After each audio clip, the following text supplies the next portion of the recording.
మీ favourite serials ఇప్పుడు టీవీకి ముందే సన్ నెక్స్ట్ యాప్ లో మస్తుగా అందరికి ముందే చూడండి. ఇప్పుడు సన్ నెక్స్ట్ యాప్ ని డౌన్లోడ్ చేసి సబ్స్క్రైబ్ అవ్వండి.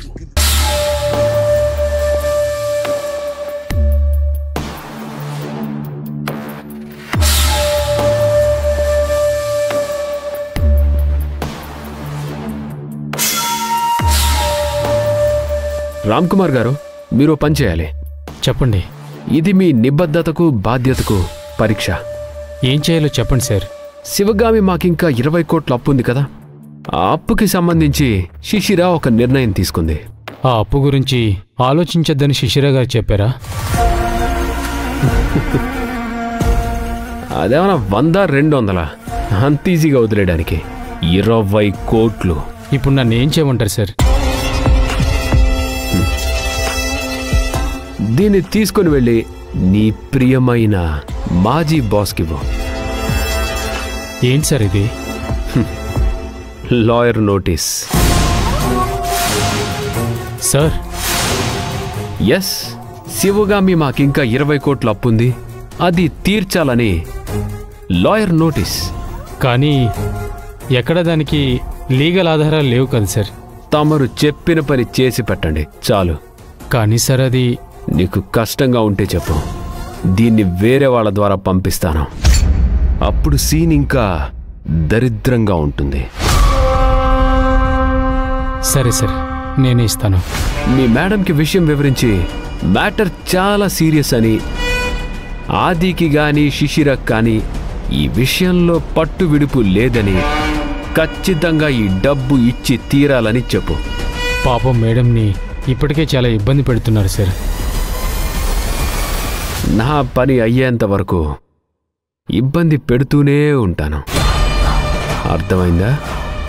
తమరిప్పుడు శివగామి దగ్గర పని చేయటం లేదు, నా దగ్గర పని చేస్తున్నారు. సో మీకు కూడా బాధ్యత ఉంది. కంపెనీకి లాభం చేకూర్చే పనే మీరు చెయ్యాలి. అర్థమైందా?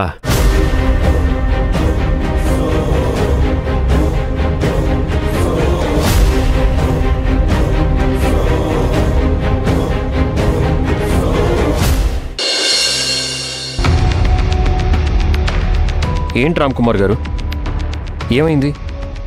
ఎందుకంత దిగులుగా ఉన్నారు? Any problem?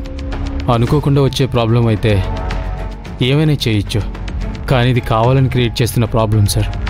ఏమైంది? అది మేడంకి మనీ నోటీస్ ఇచ్చాడు సార్. ఏం notice? Lawyer notice sir.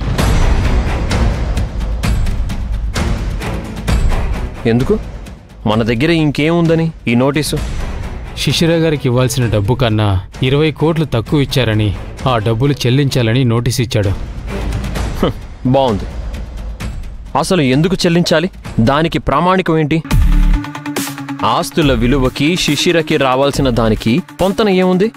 Madam ఆస్తుల విలువ నేనే వాల్యూ వేయించాను సార్, అది కరెక్ట్గానే ఉంది. కానీ శిశిర గారికి ఇవ్వాల్సిన డబ్బుల్లో వాల్యుయేషన్ సరిగ్గా చేయక డబ్బులు తక్కువ ఇచ్చారని, ఆ డబ్బులకి మీరిచ్చిన దానికి 20 కోట్లు తేడా ఉందని అవి చెల్లించాలని నోటీస్ ఇచ్చారు. అక్కడ శిశిర కూడా ఉందా? లేదు సార్, ఆది మాత్రమే ఉన్నాడు. అంటే ఇది శిశిరకు వచ్చిన ఆలోచన కాదు, ఆదికి వచ్చిన ఆలోచన. ఎలా సార్ ఆ డబ్బులు కట్టేది? అసలు ఎందుకు కట్టాలి? కట్టాల్సిన అవసరం ఏంటి? శివగామి ఇవ్వాల్సిన డబ్బు కన్నా ఎక్కువే ఇచ్చింది. ఇప్పుడెందుకు ఇవన్నీ అసలు? Don't bother Ram Kumar. కానీ లాయర్ నోటీస్ ఇచ్చారు కదా. ఇవే కదా.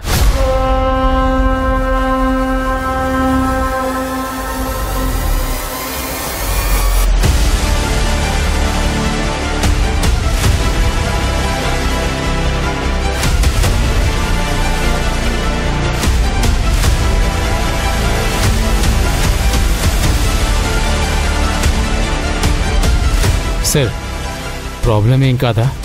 ఇంతకు మించి ప్రాబ్లమ్స్ ఏవీ లేవు, ఏమీ రావు కూడా. కానీ ఆది వాళ్ళు ఊరుకుంటారా సార్? ఊరుకోపోతే ఊరేసుకోమన్నాను Ram Kumar. I don't care. ఈ విషయం ఇక్కడితో మర్చిపోండి. శివగామికి తెలియనివ్వకండి. తెలిస్తే నేను అప్పులు తీర్చేస్తాను అంటుంది. అయినా అది అప్పెందుకు అవుతుంది? శిశిరకి ఇచ్చిందే ఎక్కువ, మళ్ళీ ఈ బాకీ అని నోటీస్ ఒకటి పట్టించుకోవద్దు. సరే సార్. ఈ విషయం శివగామికి మాత్రం చెప్పకండి. అలాగే మిమ్మల్ని డబ్బులు తీసుకోమన్నాను కదా, రేపు మార్నింగ్ వెళ్తే చెక్ ఇస్తానన్నాడు. కలెక్ట్ చేసుకోండి. నేను మీకోసం ఇక్కడే వెయిట్ చేస్తూ ఉంటాను. ఇక్కడికే తీసుకురండి. సరే సార్.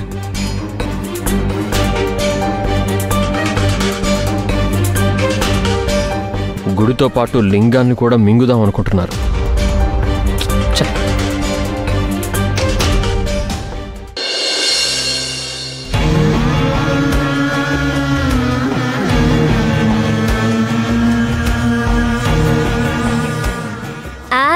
సిట్టింగ్ అండి.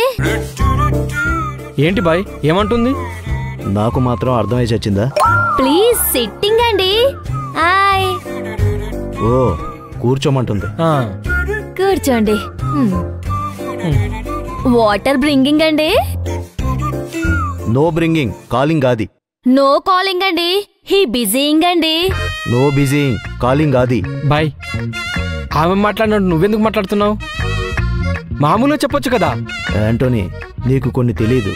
ఇప్పుడు గుట్కా వేసుకున్నవాడు మాట్లాడే మాటలు ఇంకో గుట్కా వేసుకున్నవాడికి మాత్రమే అర్థమవుతుంది.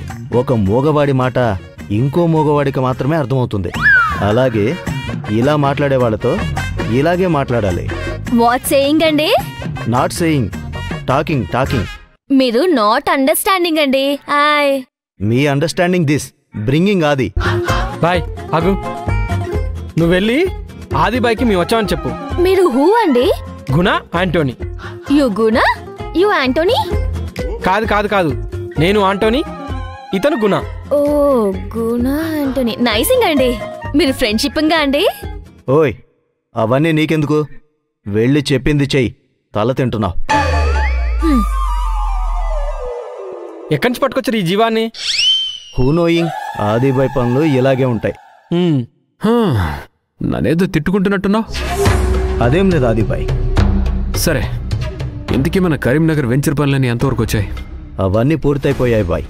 బ్రోచెస్ రెడీ చేసి పంపించాను. కొంచెం మనీ ఇన్వెస్ట్మెంట్ అవసరం ఉంది. మన పక్కన ల్యాండ్ కూడా సేల్కొచ్చింది. అది కూడా యాడ్ అయితే ఇంకా ఎక్కువ బిజినెస్ జరుగుతుంది.